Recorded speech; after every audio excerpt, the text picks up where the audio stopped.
Welcome everyone. Thank you for coming today. It's great having our full committee here, and we also have Councillor Gates and Councillor Fowler here. Thank you for joining us today. Whenever we gather in this committee, we acknowledge and pay respects to traditional owners, the Aboriginal people of the lands and waters, and we acknowledge all their descendants. We also acknowledge the many Aboriginal people from other regions, as well as Torres Strait and South Sea Islander people who now live in the local area and have made an important contribution to our broader community.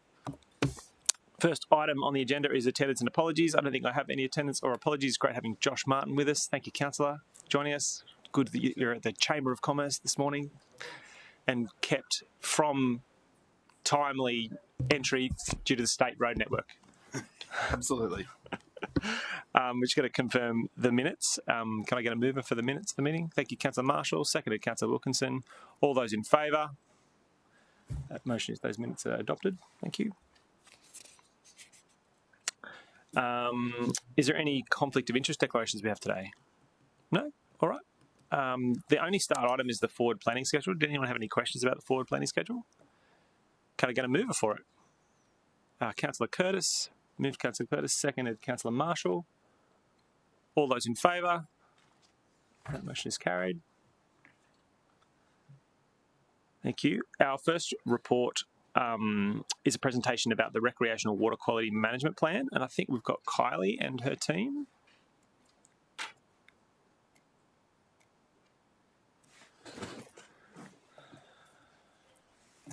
Welcome.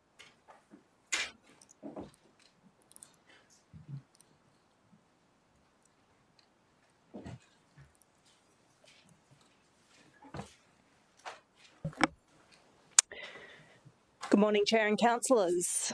My name's Kylie Sogard and I'm the City's Recreational Water Quality Lead. There's been much interest in recreational water quality this year.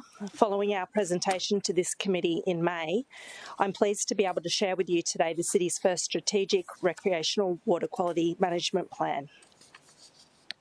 This plan aims to deliver a world-class program that reflects the vital importance our waterways play to the City's economy and lifestyle. Our current program was developed in 2011 and includes 25 sites that we routinely monitor every 18 days. The program has been in its current form for the past 15 years and it's in need of review to ensure value for money and to meet community needs and expectations. The purpose of this plan is to provide a strategic approach to the uplift of the program. This will include expansion of the program, finding monitoring efficiencies, improving public messaging and identifying and reducing pollutants impacting on our waterways. The plan's vision is for clean, safe and healthy waterways where our community can swim, play and connect. Delivery of the plan ahead of the 2032 Games will ensure that our city is ready to host water-based training and competition sites, and importantly to showcase our waterways on the international stage. The plan supports the delivery of a number of our coastal lifestyle strategy actions, specifically around expansion of the recreational opportunities in the city's waterways and inclusion of water quality information on the City app. An expanded and uplifted program will also ensure that the city continues to meet our obligations to manage public health risks. Management of recreational water quality is a collaborative effort across the city, and for this reason the plan was developed through a series of internal workshops, including 5 of the city's departments. During these workshops, actions were developed considering recommendations of a previous review, a best practice environmental scan, and learnings from the 2018 Commonwealth Games preparation.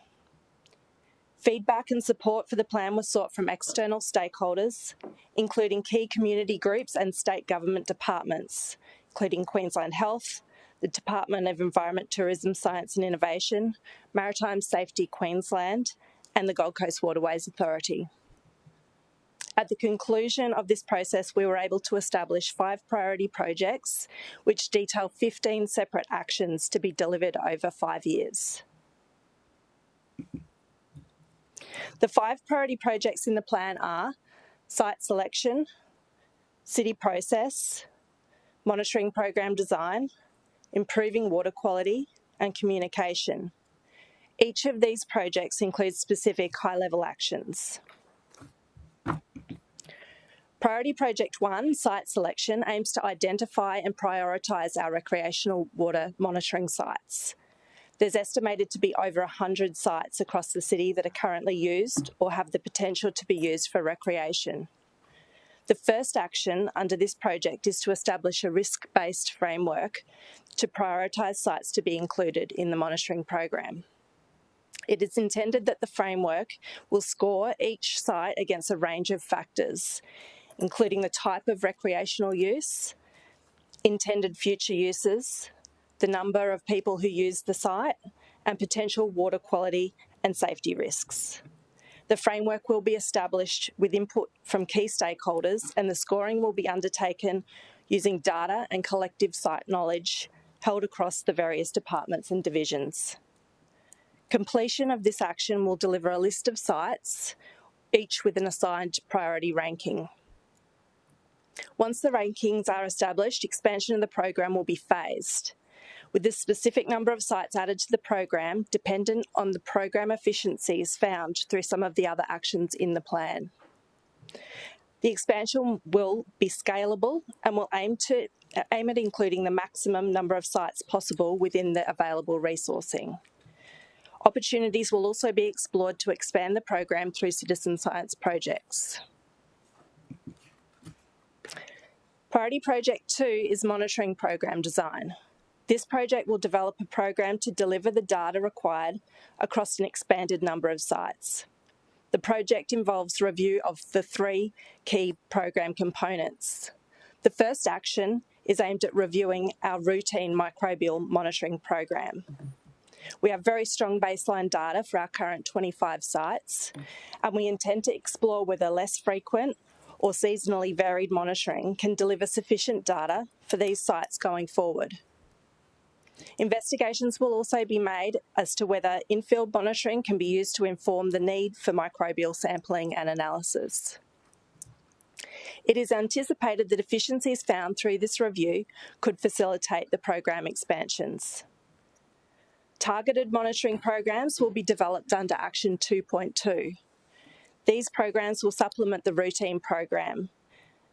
They will include specific programs for wet weather events, development of predictive modelling for new sites, and support major event preparedness. Currently, cyanobacterial and algal monitoring is undertaken reactively. The third action will review this approach and explore available in-field toxin screening options. Priority Project 3 is City Process, which will improve how we manage identified public health risks. The City's program is based on the National Health and Medical Research Council guidelines for managing risks in recreational water. The guidelines are currently under review, and any changes to the current guidelines will inform Action 3.1. The guidelines currently recommend the use of marine threshold values for freshwater sites. Scientific studies indicate that this is a highly conservative approach, and as part of this action, we would like to establish values or indicators that more accurately reflect health risks at freshwater sites.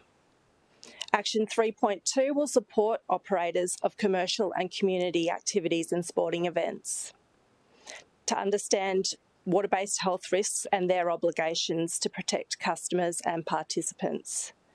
This action will include a review of approval processes and the development of supporting tools and resources to help business operators run water-based activities. The third action involves calculation of annual site gradings. Tools and resources will be developed to ensure site gradings to be determined for each site under wet and dry conditions.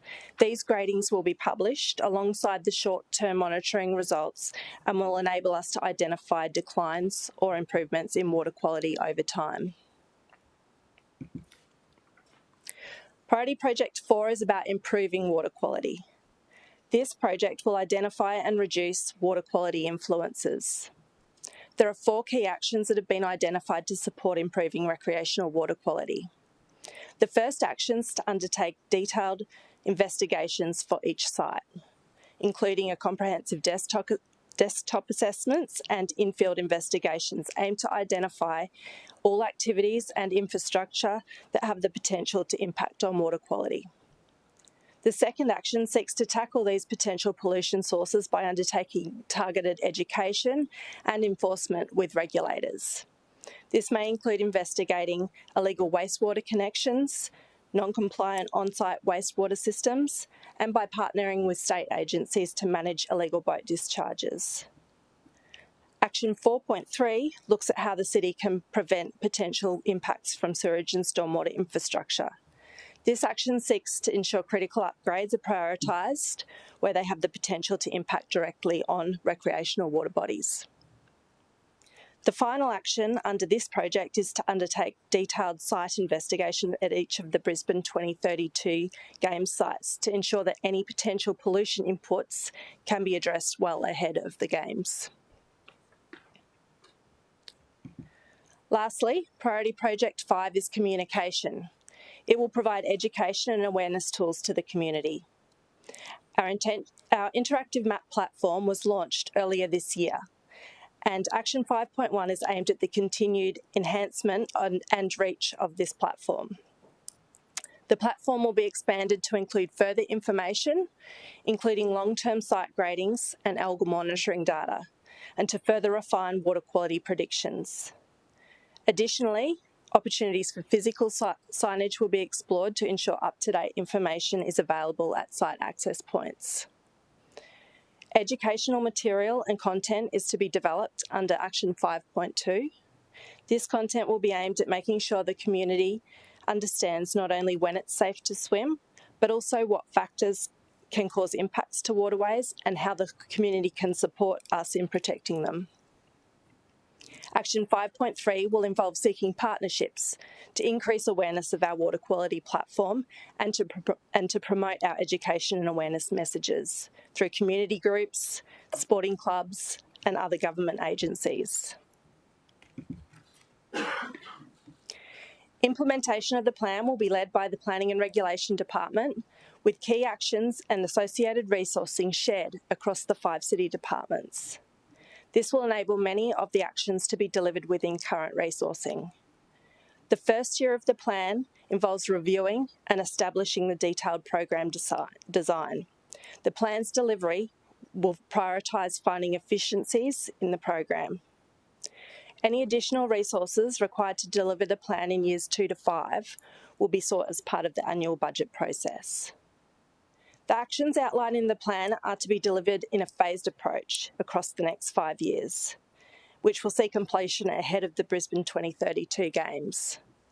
We are seeking your endorsement for this plan today, as we believe it will not only support the successful delivery of the water-based events for the 2032 Games, but will also provide community confidence in our program and will ensure that we have a world-class program which protects and enhances our waterways into the future. That's great. Thanks, Kylie. Thank you. I have a few questions, but do you guys have any questions? Councillor Marshall, you can go first. Thank you, and I forgot to ask this in our briefing, so my apologies through you, Chair. Just in terms of the communication, the interactive map, I think is fantastic, but I was just wondering, when we had the tropical cyclone, we obviously had the alerts come through for low-level flooding. I was wondering whether there's, I guess, the option or the future plan to have alerts when a water body might go from green to orange to then red. That seems to be the thing that I hear the most, is that it's not until you see the notice board, and I'm probably referring to Lake Humunts more than anything, not until you get there and you've made the effort to get there with kids or nippers or whatever, that you realise it might have gone from amber to red. So I was just wondering if that could at least be noted, that you can sign up to alerts for a lake or the beach, and if the water quality changes, you'll get an alert. Through the Chair, yes, our website doesn't currently have that functionality, but certainly as part of the expansion and improvements to it and the potential future inclusion in the City app, that's something that we'd be very keen to explore. Is that feasible, like alerts by nominated water body? It seems like it'd be deliverable. Through the Chair, I think in terms of its ability to actually deliver that, it's definitely within the realms of the possible. But we just haven't got to that point of planning for that yet. I think the platform that the councillor is talking about in terms of disaster emergency management is actually separate to the website at this point in time. But in terms of that functionality, that would be something we'd be researching throughout. So in terms of actually being able to deliver it, it's within the realms of the possible. Yeah, is that cool? The question I had actually relates to the growth. It sounds like we're doing about 25 sites now. In fact, we are doing 25 sites right now. And our aspiration over the coming years is to lift that to 100 sites. Am I right? Or around about, you mentioned there's about 100 recreational water bodies. Yes, Chair, there's over 100 that we've identified at this point with the potential for current and recreational use to varying degrees of type of use, so secondary or primary use of those sites. So once we have assigned a priority ranking for each of those sites, we'll know which sites have the highest level of risk that we need to target. So not every one of those sites will need water monitoring necessarily because it may not be that popular or for whatever reason. Chair, the program's designed, the plan's designed to be scalable. So we'll be targeting the highest risk sites, and we'll be aiming to expand to as many sites as we can within resourcing available. Yeah, and the other set of questions I have relates to the kind of like the sampling process. It occurs to me that this is something that is probably quite inherently able to be automated, or maybe even in part using, robotics or technology could potentially deliver efficiency.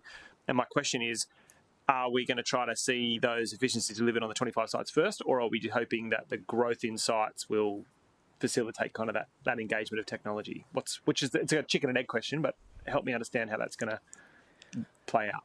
Chair, the first priority will be to find those efficiencies and explore all of those potential alternate technologies and other indicators that can be used to refine our sampling process and make it more efficient. So am I right in saying right now that an officer takes some sort of receptacle out to the water body, dips it in the water, takes it back to a lab, and that gets tested, and that at the moment it's kind of very human intensive, labour intensive? Correct, yes. Yeah. And are there examples in other local governments or other agencies where that's less labour intensive? Chair, there's been work done around looking at other indicators with in-field in situ monitoring undertaken, which can then inform the need for whether we need to go out and collect samples and do that microbial analysis in the lab. Yeah, cool. So yes, there are potential opportunities for us to make that process more efficient and to reduce the need for that labour component. Awesome. The team sent me a recommendation about a further report in December, and I wondered if that set of questions or the technology around efficiency could be incorporated into that next report. Is that something that's feasible? Or a greater analysis of those technology options? Through the chair, that definitely could be included in any future report, if the committee so wishes. Yeah, great. Councillor Gates and then Councillor Martin. Yeah, thank you, Chair. I just had one question. Something I'm frequently asked about is potential water play areas in Northern Gold Coast. I just wondered whether, as part of the ongoing investigations, that might form part of a future recommendation, that possibility. Through the Chair, the actions have identified that we will be expanding the monitoring program in consideration of current and potential future use of sites. So the work that's being done under Our Coastal Lifestyle Strategy, looking at the potential expansion to new sites, will be considered as part of that site selection process in this plan. Did you want to mention the sites you're talking about? Well, I'm not mentioning anything in particular, but it's something that I'm frequently asked for, and I think perhaps the intent is more around the establishment of a water play area, but there's some areas where there's currently riverfront development occurring at Coomera, and it would be great if there were an area where water play could be established, given they're a long way from the beach. Yeah, and the river runs right through. If there was some potential into the future, it would be great. Okay. Yeah. Councillor Martin. Thanks, Chair. Just you touched on the physical nature of going out collecting a sample. Yes. But my question is also around there's the timing delay. You know, and the report talks about the sort of 24 hours or 48 hours for testing, and I'm interested in are there opportunities if we need how quickly can we test it? You know, it occurs to me the spit incident, we had some bait fish die off, but there was some testing and it takes some time. I wonder if you could just sort of outline what that standard procedure is and I reckon whether there's some of that's going to form efficiencies. part of the scientific services There we go. report a bit later on. Excellent. But if as it is relevant to this item, let's answer the question. But my gut feeling is that the third item on the agenda is scientific services, which is going to have a greater capacity to answer that question. Chair, I was going to politely suggest that it's not relevant to this item and it's better discussed later when we talk about the scientific services area. So we're going to flag that question for the scientific services question because that's actually much more about their efficiency as opposed to the recreational. Thank you. Did anyone have any more questions about this this specific item in the recreational water quality body of work? If that's not the case, the officers provided me the same three that is in our recommendation plus a fourth that relates to, I don't know if you got the fourth one. Did Luke send it to you? Okay, I should have sent it to you, my mistake. The fourth one should read that a further report be returned to Council by December 2026, detailing the plan's progression and costs associated with future implementation.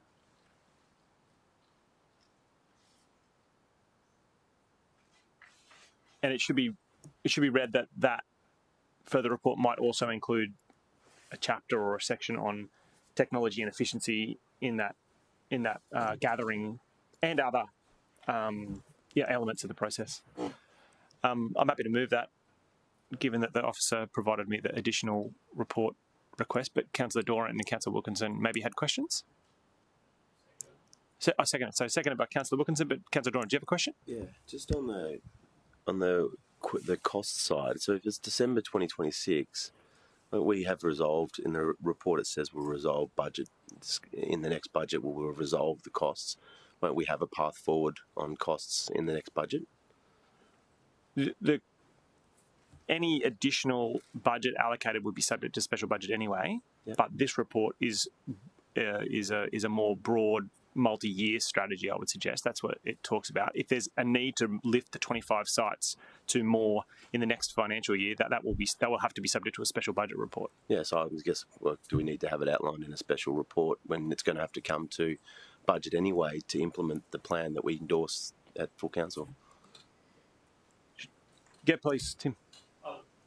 Just Chair, through you to the council, I think the timing works. So we would come back in December with this is what the likely costs of an expansion would be, and I don't mean expansion just in the amount of sites, but in technology offerings, and then that would form part of the budget discussion. I think what Councillor Doran's saying is that budget will be before December 2026.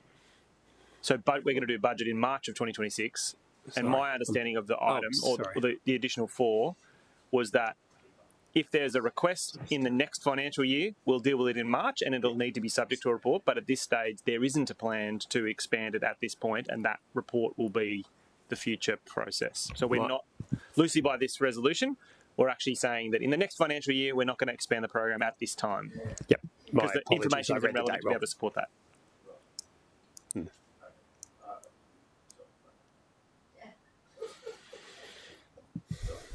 Did you want to change it? No. Great. Awesome. Councillor Wilkinson seconded it. I thought it was I'll open debate. I'm not sure much more I can add than what was a very comprehensive presentation by Kylie. Thank you for the work that you've been doing. This is really important and actually front of mind for lots of residents. Lots of residents love to go to the beach to play, but lots of them actually also like our other recreational water locations, lakes, and, Councillor Marshall's mentioned Lake Cummunts, but there's lots of great water bodies in the city that are not your traditional beaches, and this program really does help us understand that. But it's not just about water play and swimming. It's also about kayaking and, fishing and other things like that people are really interested in this data. So I think this body of work's been really important. Frankly, I think it expanded a bit further as a result of Councillor Martin's advocacy at a few points when we had some issues in the southern Gold Coast. And I'm really I'd commend it to the committee today. Did anyone want to speak against it? And do anyone want to speak for it? Councillor Martin. For it, Chair. Of course. I just to echo that, I just want to acknowledge the work for officers, Kylie, Kat and Luke. I think the amount of work that's been done in 6 months, I think is a credit to you. We obviously had the immediate improvements of the water quality testing, the predictive model, but to see more of a longer term strategic plan and the work that's gone in behind that, is really impressive. And I think some of the responses there, I'm hearing that, it's first in Queensland. So I think, water quality for our coastal city is incredibly important to all of us. So just want to acknowledge that. Awesome. Is there anyone who wants to speak for or against the matter? All right, I'll take the vote. All those in favour? That motion is carried. Kylie, Kat, Luke, thank you so much. We've now got Mark and his team, Mark and Kim and their team. Maybe just Mark and Kim, maybe not a team. To talk about sport and physical activity strategy.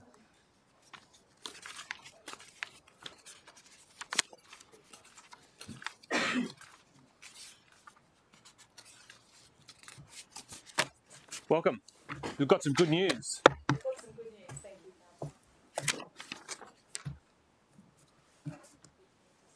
Please, yeah, okay, yeah, great. Good morning, councillors. Obviously, my name is Kim Daniel, Manager of Sport and Recreation. Good morning, councillors. My name is Kim Daniel, Manager of Sport and Recreation. I'm here today to provide you with an update on the sport and physical activity strategy. As I stand here today, just under 7 years out from Brisbane 32 Olympic and Paralympic Games, the momentum we've built across the Gold Coast in sport and physical activity has never been more important or more promising. Last year, I shared the story of Emily. You may recall Emily, a 28-year-old mother of 2 from Southport, who was struggling to prioritise her own health and fitness after becoming a parent. Her youngest, Jack, age 6, lives with cerebral palsy and needed access to inclusive adaptive sport. Thanks to our programs and partnerships, both Emily and Jack found their place in community sport, with Emily discovering free outdoor fitness classes close to home and Jack joining an adaptive skate program. That was just the beginning. Since then, Emily has gone on to compete in her second Gold Coast Marathon, becoming a community advocate for mothers returning to sport. Jack continues to thrive and grow in confidence, friendships and self-belief through his participation in sport. What does that actually tell us? That the sport and physical activity strategy is working, not just in policy, but in real lives every day. And this year, we've seen that impact expand significantly. The findings presented today are a culmination of the collaborative efforts from city partners. The strategy is strengthened by the dedication of local organisations, businesses and thousands of volunteers working together to maximise the benefits of sport and physical activity within our city. The strategy is directly aligned to the council plan, Vibrant Lifestyle and One City Themes, and provides 34 actions under 4 key pillars. Under the first theme, Go Gold Coasters, we emphasise the importance of fostering an active and healthy community. Over the past 12 months, we have achieved tangible outcomes, including increased participation in our sport and physical activity programs. We've also seen a significant growth in community sport over the past 4 years. In addition, programs have been enhanced to cater for seniors, youth and people with disability. Over the past 4 months, we've seen strong momentum across several key initiatives, with 17 applications received to date for the social sport program that is providing funding to sports clubs and organisations to deliver pick-up and play activities. We've got Go Gold Coast Month, which was delivered in July, which saw over 150 free and low-cost physical activities provided to the community.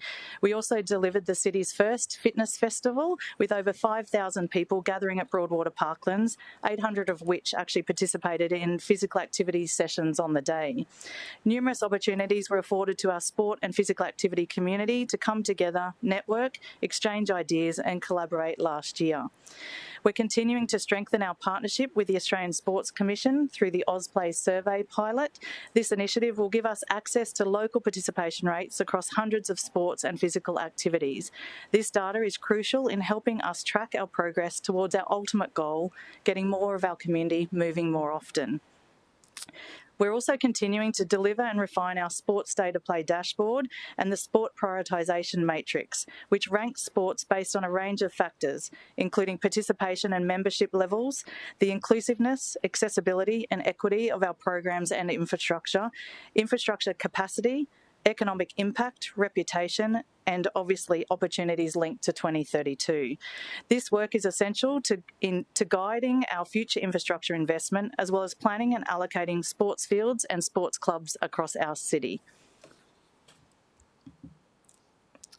Over the past year, we've recorded more than 5 million visits to our sport and aquatic centres, which represents a 14% increase, showing growing community engagement. We've opened new facilities like Palm Beach Aquatic and Community Centre, Greenheart, Robina Parklands, creating great spaces for everyone to get active. In the first 8 months alone of Palm Beach being opened, they recorded over 500,000 visits. With 56 million invested in sports fields, recreation facilities and active travel routes, we're building the infrastructure our community needs. Plus, we've supported, over the past 12 months, 117 community sites affected by ex-tropical cyclone Alfred to help clubs recover and thrive. All of this contributes directly to our strategic outcomes, improving participation, accessibility and wellbeing, while positioning the Gold Coast as a city ready for 2032. We've attracted over 100 major sport, health and wellness events, bringing more than $425 million to our local economy. Invest Gold Coast, in partnership with the Australian Sport Technology Network, commissioned a sport technology industry growth strategy, which will position the Gold Coast as a leader in sport innovation. And a huge win for our city, Oz Triathlon is relocating here, which is expected to deliver a $30 million boost, create new jobs and support hundreds of athletes and competitions. It's all part of how we are growing our city's profile as a high-performance sport destination. Under the final theme, Go Together, we've focused on collaboration to create lasting community impact. Over the past year, we've facilitated several networking events, creating connections and opportunities across the sector. In April 2025, the city adopted the 2032 Gold Coast Legacy Strategy, setting a clear path to deliver lasting benefits for our community.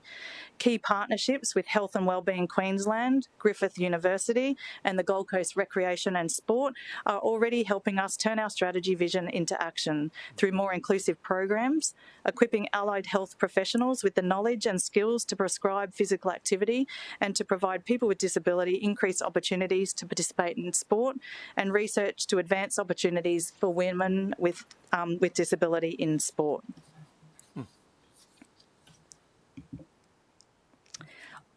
Our focus this financial year is on initiatives that drive participation in sport and physical activity. We want to move that needle on the physical activity ranking up to 3. Evidence capture to inform investment and track our progress. Partnerships and working across sectors to amplify impact and leverage opportunities to expand our sport and physical activity offer for all of our community. And delivering the strategy review to ensure our actions deliver outcomes that move that needle from now to 2032 and beyond. In closing, Emily and Jack's journey started with a free fitness class and a skate session. Today, they are part of a thriving, inclusive sporting ecosystem that continues to grow because of our collective vision and commitment. This is not just about metrics, it's about meaningful change. As we drive our strategy targets and gear up for 2032, let's remain focused on the power of sport and physical activity to build our next generation of Paralympians and Olympians like Jack, who may one day compete, a more active, healthier community, a connective and inclusive city where no one is left behind due to ability, background and circumstance, and a sporting legacy all of us can be proud of. Before I close, I'd just like to extend my thank you to each and every one of you, councillors, for your continued commitment to sport within our city, your continued advocacy and the support of my team to deliver the strategy. Thank you. Awesome. Do anyone have any questions about the report? Everyone loves it. Oh, Councillor Martin. Okay. Just on the relocation of Oz Triathlon. Yeah. Just wondered if was that a city-led initiative? Did you work with Invest Gold Coast on that? I'm just interested in that, how that came to life. Through you, Chair. Thank you for the question, Councillor. Yes, it was actually led by Invest in terms of their sport attraction, and obviously they've been working closely with the city administration on delivering the outcomes in setting them up in Pizzey Park. Cool. Any other questions? Anyone like it enough to move it? Councillor Castro, we got you in a Masters soccer team yet? I'm too Just young. got to lead by example, Councillor I'm Castro. too young to play young Masters. to be in Masters, yeah, of course. Sorry. absolutely. I should have known better. I'm very offended, Councillor Tozer. No, that's awful. I play Masters. I was self-identifying. I'm so sorry. So, Councillor, it's not going to lapse one of a seconder. No, okay. Councillor Curtis. I did. So it's moved by Councillor Castro, seconded by Councillor Curtis. Councillor Castro, do you want to say a few words about how important sport is?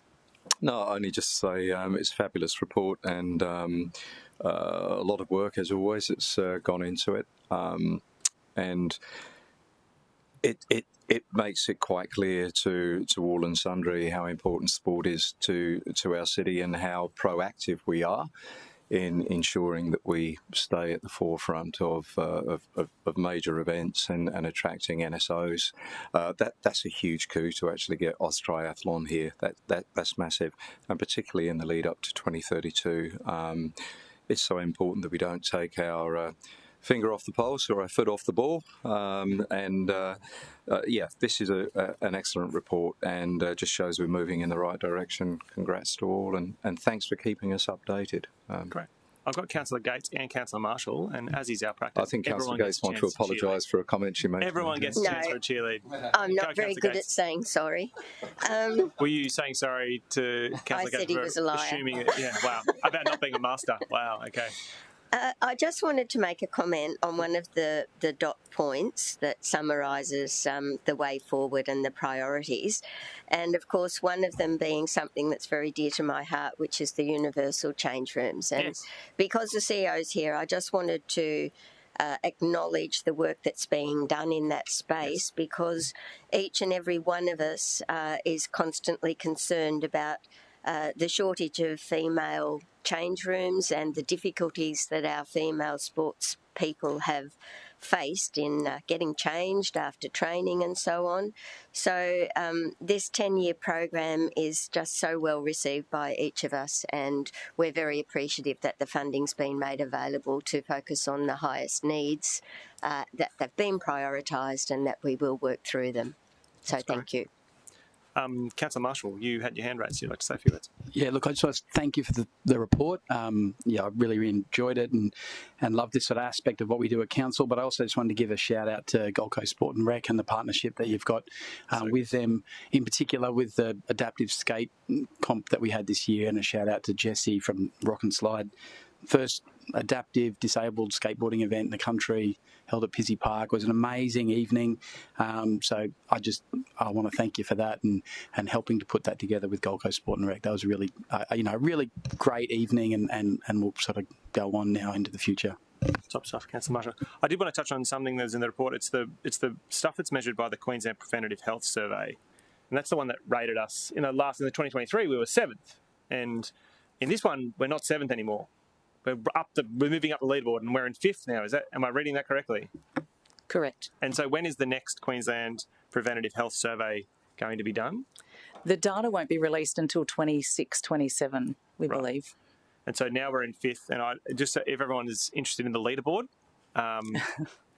currently first is Noosa, boo. Second is Brisbane, boo.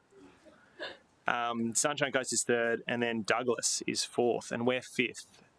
It would be great to see us all lead by example and get out there involved in sport and, continue to encourage people to get involved in being physically active. I've no doubt that the people watching will be interested in that leaderboard. Those people love leaderboards. Oh, Tim, say a few words. Since I am here, I just want to make a quick comment for the councillors about Oz Triathlon, which is great. We're obviously getting a lot of requests, both through the city and Invest. One of our challenges is finding space in the city for them. A lot of cases, it might only be 3 or 4 desks or 5 or 6 desks, but the the importance of having them present in the city. So I just wanted councillors to know that we are actively working on a solution whereby we can provide some space for these groups when they come here, because it is the single biggest issue for us at the moment is the office space. Just pure office space is really hard to find in the city. So watch this space, councillors. We are actively working on that. Councillor Marshall. Through you, Chair. Thanks for that. Just in terms of that, because I've had a couple approach me and I wasn't sure of the process, so I sent them to Invest. Is that the process that you want if Elite Sport wants to come? So Invest and Trish and her team in the Olympics team are working very closely together. So obviously with hockey coming here as an example, with other volleyball, others that are likely to come here for the games, you can understand the correlation with them wanting to come here. So absolutely fine to go to Invest or to go to Trish inside the city administration. Trish Apps, the head of the Olympic side, they're talking together every day. Okay. Thanks. Great. Thanks, Councillor Marshall. Did anyone want to speak to the matter? Sorry, go ahead. Sorry, there is just actually one question I wanted to ask. In the past, when we've been looking at attracting international, sporting teams and sports, we've actually had a list of preferred, like our top priority sports as such. And I'd love to know if we have a top 10, particularly in the lead up to the 2032. I didn't see anything in the report, so forgive me if I did miss it, but I would love to know what those sports are in that lead up. Which are the main ones that we're prioritising and targeting? Through you, Chair. Thank you, Councillor, for your question. We do have a sport prioritisation matrix, and that looks at a number of different factors, both Invest figures, Experience Gold Coast. It looks at the city, so it looks at games, legacy, outcomes. So there's a number of different factors. We look at participation rates. We look at infrastructure and facilities available. Based on that ranking, we've actually put 73 sports through the sport prioritisation matrix. The top sport at the moment is football. Probably no surprises there in terms of sport prioritisation. Number two, sorry, Kim. As in football with the round ball that you kick with the feet. Round ball. Well done, Kim. Yes, football. Look at Councillor Castro making his point, emphasising his point. It's taken me a little while, Councillor. Very deliberately done by the officer. I scrolled up. Sorry, Kim, go on. We've interrupted you with some terrible puffery around the sport of soccer. Number 2 is surfing. 3 is swimming.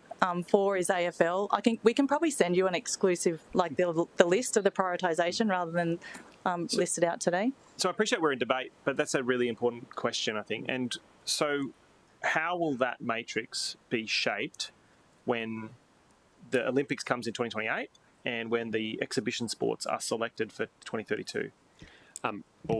Tim first. Sure. So I guess the first thing I would say is the list has been reworked to reflect both the recent decision after the 100-day review and the likely sports that are coming here.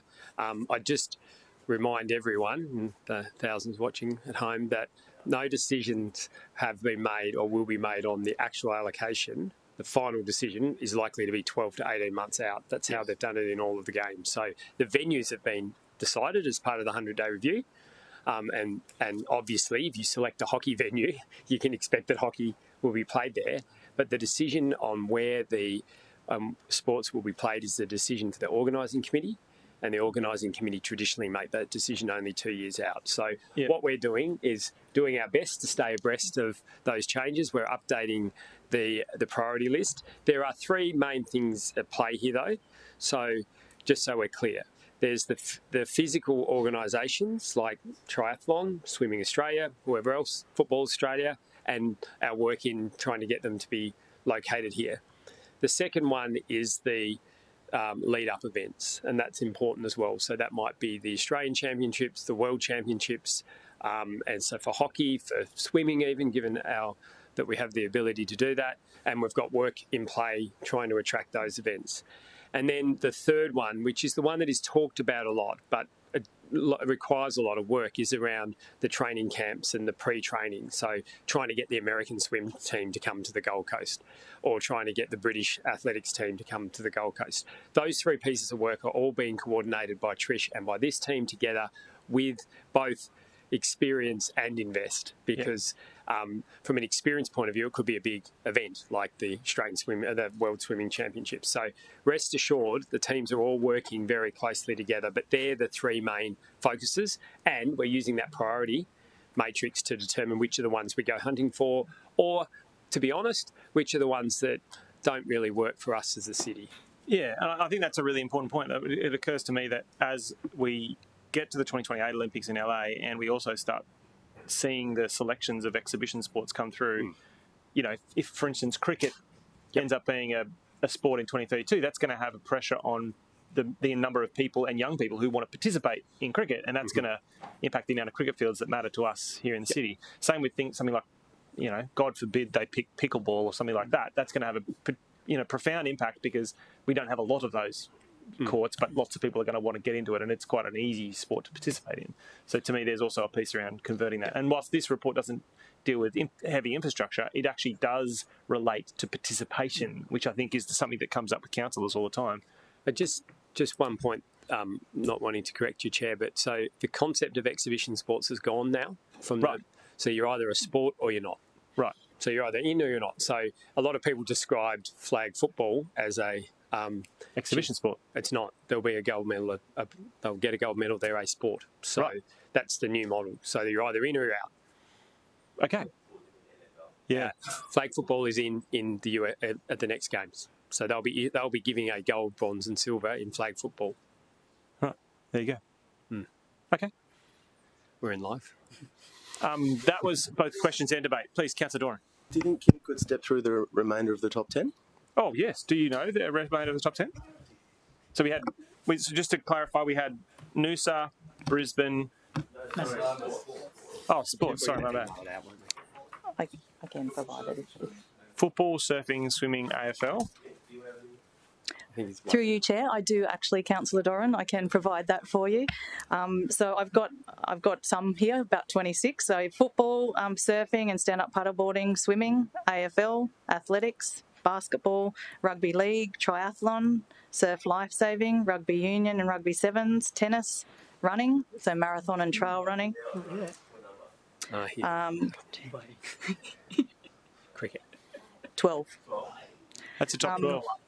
And just for people who are watching and us naming those sports, help us understand what that list is and how it shapes future conversations. What is it being used for? Yeah, so this obviously these sports are coming out of the sport prioritisation matrix, which actually does look at participation. It looks at membership, so it can look at AusPlay data. As we know, the AusPlay data at the moment doesn't come down to the local level. So what we're really excited about is the trial we've got coming up, where we actually will get local level participation data, which will actually strengthen this data further. It will look at links to 2032, so opportunities for 2032. It'll look at the attraction piece, so it'll look at, okay, if we were to attract that sport, what's the economic return to our city? So it actually covers all of those pillars when we look at, so it's ranked by, so EGC will look at the priority they'll put in from their perspective around, dollar values for those potential sports. Invest will do the same. We'll do the same from a participation membership perspective. We'll look at the infrastructure existing and what the investment would look like. We'll also look at the attraction piece around, potentially TV coverage and what that could mean for our city. So we've looked at all of that across all these sports, and that's how that ranking is. So that every category is weighted and it comes up with a score. And so how is that sports prioritising matrix being used in planning and strategy across the city of Gold Coast? Yes. Who's using it? Yeah, thank you, Councillor. Through you, Chair. The matrix is currently being used by Invest, Experience Gold Coast, ourselves. So, for example, when we have a sport wanting to come to the city, so, for example, hockey is part of, obviously, the games, the upcoming games, so we can use that to look at what's the impact on football, football at that site. So it's hockey, it's going to impact other grassroots sports. So we utilise it for that. We utilise all this data to how we can plan the displacement potentially of sport, also about when we're looking at facilities like master planning, etc., what sports should be prioritised. Okay. So it is used across both infrastructure, ourselves, multiple different areas of the city. Right, and so you'll provide that to all councillors? I can provide that list, yes. That'd be great. Councillor Gates. Thank you, and thank you for that list. It's an interesting thing, and I just wondered if as part of all of this, there's been any further interaction with the NFL, given that you haven't mentioned them, but given our former commitment, has there been anything further happen with that? I have a meeting with the NFL tomorrow. Oh, good. Sorry, next week. No, it's in my diary somewhere. So for them to provide an update. Oh, thank you. So they haven't done any further work? Well, as I say, I haven't had the update. There's nine athletes in the program, the NFL Asia Pacific Academy, one of which has just been flown to Auburn University in America. They have they've had, I think, a 500% uptake in flag football. It's been quite a big program. And the schools program they're running that's based here but is national is increasing quite significantly at the moment. How far in number did it go down with the list of sports that you've just mentioned? Where did we get down to? Through you, Chair, number 12. Number 12. Yes. Okay, thank you. Sorry, for clarity, it's on Monday.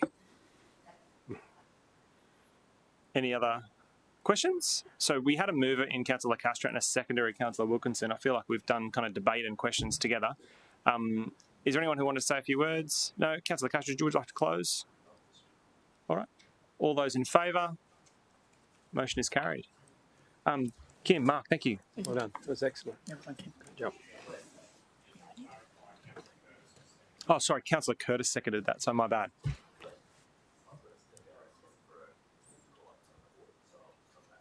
No problems at all. You're going to miss this very important presentation about science. It's in open session, so you can watch it back later. Maybe just before bed. Okay. Gath. Just a reminder that there's two slides that are closed. Yes. So you want to go to close for those slides? Yes. Okay, can do. So we are going to hear from the team from Scientific Services, which is the group that do lab testing of water and other substances. Just for the information of councillors, there are 2 slides in this that are actually confidential, and they're confidential partly, I think, because of commercial and confidence reasons. Some of the arrangements we have with other scientific organisations are subject to commercial agreements, and so we're going to do as much as we can in open, but there will be 2 slides which we go to closed session for, and we'll go to close because they relate to those commercial agreements, just to give councillors full context about the work that's been done. And as soon as we've done with those slides, we'll come back out in open, having answered any of those confidential questions about those slides, and then we'll close things out. Is that okay with everyone? Yep, great. Welcome. Thank you. This is Tracy, our laboratory manager. Wonderful girl, lady, has run our lab well for the last 10 years and is well renowned in the industry, sits on the standards of actually writing standards, and is a highly respected microbiologist that Queensland Health uses as well. I'm really surprised there's not a white lab coat. I'm sorry. I had in mind a white lab coat, and I feel surprised, but it's all good. Okay. Thank you. Thank you for that introduction, and thank you, councillors, for your time today. Okay, thank you. All right, so as you would know, the City of Gold Coast is the second largest government in Australia, local government in Australia. It is the largest local government with responsibility for delivering water and sewage services to the community. The Scientific Services Laboratory provides services to protect our lifestyle, our community and our economy. The laboratory provides 24/7 essential services for delivery and management of our drinking water, our public health regulatory and compliance obligations for the city, and the laboratory provides support for our coastal lifestyle strategy and the local government infrastructure plan to maintain and manage our city assets. We are a team of 22 qualified staff consisting of 4 teams. We have scientific officers that specialise in field sample collection. We have scientific officers that specialise in chemistry laboratory, scientific officers in the microbiology laboratory, and we have an operations team. All scientific officers and supervisors are degree qualified or higher. We are the only NATA accredited laboratory on the Gold Coast, and NATA accreditation is an international compliance guideline. We are accredited to ISO 17025, and that involves NATA assessors coming every 18 months to assess our competency and compliance with the international standards, and also every 3 years we have a full technical assessment. Sometimes we have 6 to 8 auditors that come and assess our methods and procedures, and methods that we use are international standards, Australian standards and public health standards. We occupy approximately 1,000 square metres of the Griffith University Smart Water Research Centre, with approximately 700 square metres operational area for the laboratory. We provide on-call services for the city, including emergency responses, incidents, sewage spills, and operational compliance needs. So if there's any questionable water quality issues or infrastructure, potential damage to the infrastructure, our team can deploy quite quickly to collect those samples and analyse the laboratory results. What we do, we ensure the city's compliance and regulatory obligations are met for drinking water, and this includes public health and regulatory compliance. The Queensland Water Regulator actually came and had a tour of the laboratory last week. We had 7 auditors come through from the state government to have a look through the laboratory. We also look for the do analysis for regulatory compliance of the landfills, sewage treatment and trade waste regulatory compliance, and this includes the city's licences and permits. Environmental regulatory compliance, including for the recreational waters and beaches, and public health regulatory compliance for food premises, swimming pools and water carriers across the city. We also assist in leak detection and assessing sewage spills, and we help determine suitability of water for irrigation use. We also support local businesses, including the film industry, healthcare industry, yachts and marinas and manufacturing industry. When you see a film filmed on the Gold Coast, if there's water involved, whether it be a swimming pool, a beach, we've tested that water before they'll let the actors go into that water. So quite often filming could be put on hold, waiting for laboratory results to make sure it's safe to continue. We do over 160,000 tests per year, and some of these include ground and spear water, environmental and landfill.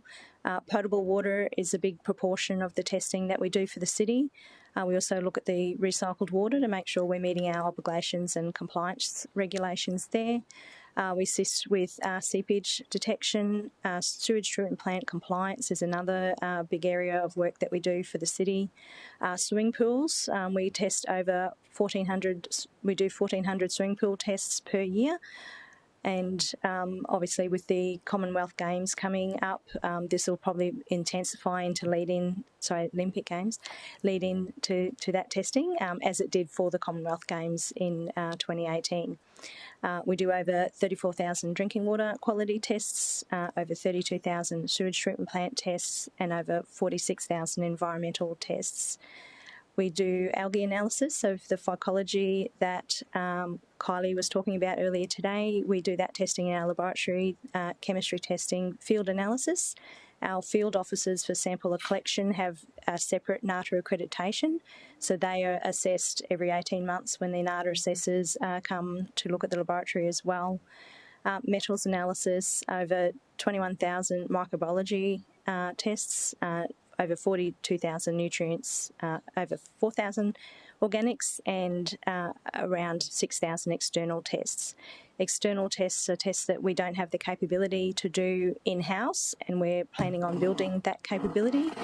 The city has invested approximately $1 million into a PFAS testing facility for the city, and we're working through getting accreditation for that. PFAS is polyfluoroalkyl substance, or forever chemicals. So you'll be aware that there's been some issues with firefighting foams, fire retardants, waterproofing type chemicals. So the city is engaging to set up that facility so that we can test that in-house. The city is involved, the laboratory is involved in a number of notable events for the city that help protect our residents and our tourists. During Cyclone Alfred and the Christmas tornadoes. The laboratory was able to rapidly deploy samplers and the laboratory team to make sure our water supply was safe. The city did not need to issue any boil water alerts because we were able to get that turnaround time for results really quickly. Some of our neighbouring councils weren't lucky enough to get that quick turnaround time, and because they had unknown damage to their infrastructure, they had to issue boil water alerts, but the city didn't need to do that because we were able to deploy staff quickly and get those results out quickly. Also with the beaches, the recreational water monitoring, we were able to provide quick turnaround time and make sure that swimming was notify people when it was safe to swim again, and also provide that data to the catchment team. The laboratory analyses sewage spill samples, and during the Albert River spill earlier on this year, late last year, we were tested over 105 samples and over 2,800 tests. Again, we were able to provide quick turnaround time for those results, so that the city could meet their regulatory obligations and control the processes quicker. The city also assisted Queensland Health in investigating a major cryptosporidium outbreak in 2023-24 over that Christmas holiday period. Cryptosporidium is a protozoan parasite that is potentially life-threatening to immunocompromised individuals. It's highly infectious and people typically have diarrhoea for 7 to 10 days. Over 800 people on the Gold Coast contracted cryptosporidium during that period. For an indication, the year before there was only 50 people on the Gold Coast that became ill with cryptosporidium. So we were the only laboratory trusted outside of Queensland Health to undertake this testing. There's only 8 laboratories in Australia with NADA accreditation for cryptosporidium testing. So we tested over 74 swimming pools, and we were able to assist our city environmental health officers and Queensland Health with remediating and closing those pools so that we could minimise risk to the residents and visitors. The laboratory has grown significantly in the last 10 years, with over 36% increase in the number of tests performed, 67% increase in the number of analytes that we can offer. Our customer base has increased by over 40%, and our revenue has increased by approximately 29-30%. Our asset value has increased by approximately 160%, and that's by investing in more automated and robotic systems to reduce manual handling and increase throughput through the laboratory. So as technology improves, the equipment gets bigger and more expensive, so we're implementing that as we can, and our sampling hours has increased by 33%. With the predicted growth in population of the city to 1 million by 2040, our obligations as a city for regulatory compliance will increase as well. So we also know that there will be a 36% increase in demand for water supply and a 38% increase in demand on the sewage network based on the State of the City report that we've seen come through. I think that's the end of the presentation before we do the commercial stuff. And just to make sure that we're doing as much as we can transparently, I wonder if you might ask any questions you have about that section of the presentation first, and we'll stay in open, and then we'll go to the closed session items, which are on page 86 and 87 of the agenda, which will have to be done confidentially. Do you have any questions about the first part of the presentation? No? Great. I'm interested, and probably does need to be talked about in close, but the 160% growth in asset value, I'm interested in understand a bit more the quantum of that rather than just as a percentage. So I might ask that in close unless that is confidential. Oh, tell us about that. Because we're leasing facilities, right? We are leasing the facilities. So when you say asset value, you're talking about the machinery inside our facility, yeah. The equipment. So as there's new robotic systems that we can replace manual handling devices and handheld meters and that sort of thing. Yes. So that is a large investment into that equipment. The PFAS instrument cost approximately $1 million just for that instrument. Wow. So each piece of equipment in the laboratory, as we get that new technology, is significantly more expensive. I wonder when are there other agencies? It sounds like there's 10% of our revenue is external. Is that other agencies utilising equipment like the PFAS machine, or is it more water, like simple water testing stuff? Through the chair, yeah. So the 5,000 tests that we're currently sending out, a large majority of those are either testing for PFAS, which we aren't NATA accredited for, and you have to be compliant with compliance components. We have to have NATA accreditation for those suites of analysis. So there's a large percentage that's that. There are a couple of things that we also can't do besides PFAS, but that's the big ticket dollar item. Yeah, and so in the 160% growth in asset value, is that, of that 160% growth, is that primarily just one robot, one PFAS machine, or is that a mix of a dozen different machines? Through the chair, we brought a new flow injection analyzer, which analyzes flow nutrients. Injection analyzer. Yep. I feel like I'm Back to the Future. which analyzes nutrients. So that's another large dollar sum. So we have that. We have automated pH titration machines, which are like small dollars. We have a fancy machine that does metals. I prefer to use the word functional, but fancy's okay. But fancy machine. I was gonna use its full name, which is ICP-MS, but it's just too fancy. So, but yeah, there's a mix of different equipment. A mix of different equipment, but yeah, like the most expensive that we've purchased is the PFAS machine. And when we purchase a piece of equipment, to what extent do we? Like, if we don't have that piece of equipment, it occurs to me that we would have to outsource that testing to another agency. Where would we go for that? Through the chair. It depends on what test it is. For the PFAS test, we go to Brisbane. Yeah. But there is another place in Sydney that also does PFAS testing. It's the fact you've got to actually transport those samples, so you pick the least distance to transport those. And can you compare the time difference between us having that machine and getting it ourselves versus us outsourcing it to a third party? We can. The lab itself, the reason the lab's so important to us in the city is we can actually get the samples ourselves any time of day, any time of night. Right. The guys can quickly go out. If we were to go to, for example, a lab in Brisbane, yes, we would have to ring them up. They would have to drive down here, take the samples. We'd be paying overtime for the trip down, overtime for the trip back. Those labs generally give you a turnaround of 10 days, unless you pay significantly more money to get it in shorter time. Our lab, for our microbiology testing, the minute the results are ready, the lab's sending them to the team to get the results out the door. So during the Cyclone Alfred, we had the regulator asking us, can you look at this particular metal? I'd ring up the lab, Tracy, I know you've run metals. Can you check for this particular metal because that wasn't in the suite you looked at? Tracy would then give me the results the next day. Some days it's the same day. So to get that out of an external laboratory, there's a 10-day turnaround. I'm telling you. Yes, yes, you wouldn't get that type of service. Okay, Tim, do you want to add to that? Yeah, look, I just wanted to make a couple of observations.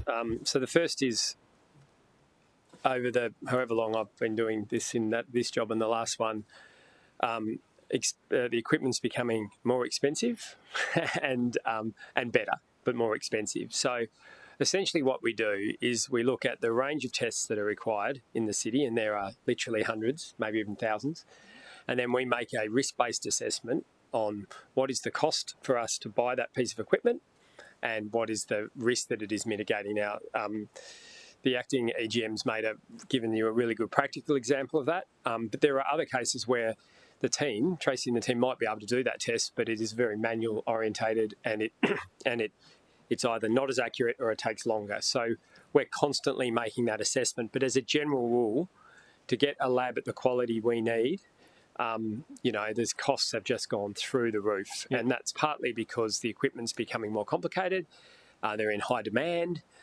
So that assessment's being done every day. But to go to a question that was asked by the councillor on another item, the single best way we can get speed is by having a highly functioning and highly skilled lab internal, which is what we've had. Now, councillors would know we've looked at areas of the business in terms of efficiency. Should it be insourced, outsourced? for as long as I'm the CEO, I'll be strongly advocating that we maintain a really strong internal lab presence, because I've been in the other environment and it's not fun, because you will human nature and contract management will be that those labs will prioritise themselves, right? And that's exactly what we do in a crisis. So you need that core competency in the organisation of this size and complexity around labs. Does that answer your question from the other item? Do you want to follow on to that? I do. I would just, and thank you, that's great context. Just interested in what our current timeline for testing is. Is it 24 hours, or if we really need to test for probably, I know it's enterococci or, some sort of bacteria, how quickly could we get that if we had some concerns? Thank you, Councillor. Through the chair, it depends on the test that we're looking for. So bacteria takes time to grow. We're using Australian standard approved methods so that we can maintain that accreditation and have credibility in the results that we issue. So there were other methods out there that we've assessed and dismissed that are not very accurate. What we're using is the latest technology in detection for enterococci, which is an enzyme substrate detection method to get accurate results. Unfortunately, that still takes 22 hours. Otherwise, the results are not accurate and can't be unquestionable, and the reputation of the city could be hampered if we didn't use acceptable methods. So unfortunately, at the moment, we are using the methods that give us the quickest result. We're always looking for new methods, and during the 2018 Commonwealth Games, we did experiment with some other methods, and we were able to get quick results out, but they're only quick if your count is high. So if your count is low, it still takes 22 hours to get a low count. If the counts are greater than 1,000 or 20,000, you get that quick result because the enzyme is being produced quicker. But unfortunately, for low counts, which is what we're hoping to see in our waterways, it still takes 18 to 22 hours at the quickest time frame. Yeah. So the cleaner the water is, the longer the test. Harder it is to grow. Mm-hmm. Sorry, Tim, you want to add something? So I was just going to make an observation, Councillor. I've been the regulator and the CEO banging the table saying, get me the results, get me the results. And I've had highly qualified people like this remind me that it is much better to do it properly and to get an accurate result than speed, to get out to speed. And sometimes, as simple as it sounds, you've literally got to let it grow in the petri dish to be able to test it, and that takes time. So, but what we're trying to do is remove any of the buffers on either side. So having it internal means that you're not waiting on the supplier to do it. What we can do is ask Tracy to do it immediately, but then her scientists have got to sit there and wait for the test to come back. So that's as fast as you can turn it around. And I know the technology is changing and we've seen improvements, but if you rush to a result, the worst possible scenario is rushing to a result which is inaccurate. Great. Can I follow on from that? Which I understand, and obviously we don't want to have false positives or negatives. We want to get it right. I am just interested, if we had a reasonable suspicion of something and we've tested, what's the process there around? Is there some sort of signage that says, hey, we are testing this, we're not sure? Or is it we really want to make sure before we make that announcement? Because I guess my concern is in that interim period, there's some unknown. Okay, so I think that is a me question or a Kathy question, because this team tests the data. What we do with the data is the management decisions. I'll go first, and then I'd like Kathy to comment as well. So we have significantly improved our signage. When I first came here, we were literally getting lifeguards to put up a single sign, and it was getting knocked over in the wind, and what's the point of closing the beach? So I took some really good feedback, I think, from Councillor O'Neill at the time, and we significantly improved the signage we used and the presence. So there was a practice 5-6 years ago that we would close and then walk away because we didn't have to patrol it anymore because it was closed, and that was really problematic because it only took one person who wanted to swim to pull the sign down. So now we maintain a presence wherever we can to explain why. I think the personal interaction is really important, Councillor, as much as the sign. In terms of the false positive and the desire to want to open or close, depending on what we think, that's not how we operate. We get the data, we take the data, and we make informed decisions. The protocols around opening and closing, as I said, have been updated and significantly improved. And I'll get Kathy to talk to that. But in the main, you've just got to rely on the data. And as always, because I know there's people watching this, we do err on the side of safety, and we'll close because, we don't want people getting sick. But equally, those decisions need to be made on really solid foundation of good data. Kathy, through you, Chair. Through the Chair, thanks, Tim. So a really practical example is if we know there's been a sewage spill and we have an indication that it may have gone to a waterway, we will erect signs before we even test, which will say, we're testing. There's been a sewage spill. Don't go here, and then we'll remove the signs once we've actually gotten the results. If the results show that there's no sewage in the water, or the water quality meets the requirements. So that becomes a meet and greet between Andrew's environmental team, who go out and do an assessment, IGC, Infrastructure Gold Coast, who actually do the repairs, and the environmental health officers in the PNR who all get together when there's a spill of any sort to work out where the spill's gone to, whether it's impacted a waterway, whether it's impacted a potential park. And we even put signs up when there's been impacts on parks. So, it's done in a preemptive strike, and then we come along and clean up or remove them once we get the data back from the lab. Any other questions about the open sessions? Councillor Curtis. Thanks, Chair. The laboratory expenses and the testing costs for the drinking water tests and the sewage treatment, do they sit inside our water business unit costs? And if that, I'm seeing nods. So if that's the case, does this opportunities for the future lab, does that get to that then need to sit in the business unit? We might deal with that when we get into the next session, if that's okay. Yeah. So we'll deal with that in the closed session.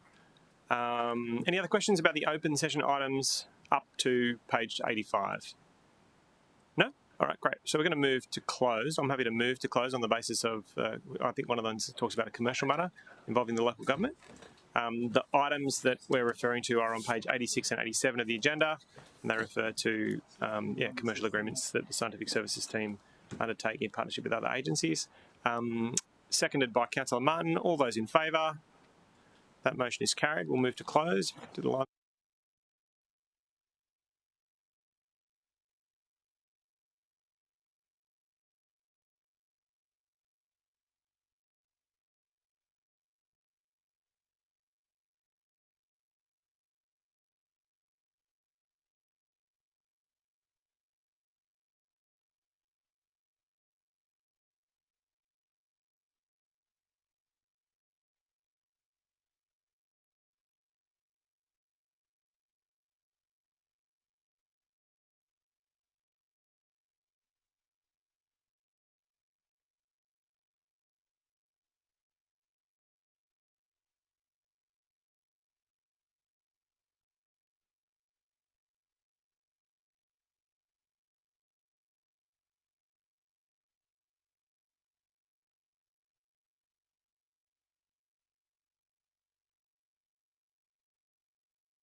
Thank you for the presentation. Thanks to Tracy and Kath and the team. It was Tracy, wasn't it? Yeah. We will just note the scientific service presentation, keeping in mind that this series of presentations is actually part of Lifestyle and Environment and Heritage and Resilience commitment to making sure that councillors and committee members over the last 18 months have become familiar with all the different elements of council. There isn't a current or a pressing issue that we're dealing with scientific services, but it's important that committee members understand the breadth of different activities being undertaken by council that are part of this committee's remit. I'll move that then council notes the scientific service presentation. Can I have a seconder, please? Councillor Martin. Councillor Martin, did you want to say anything? Did anyone want to say anything about the presentation? All those in favour? That motion is carried. There hasn't been any general business notified, but did anyone have any other matters they wanted to raise that were subject to things that came up today? I'll call the meeting closed at 10:39.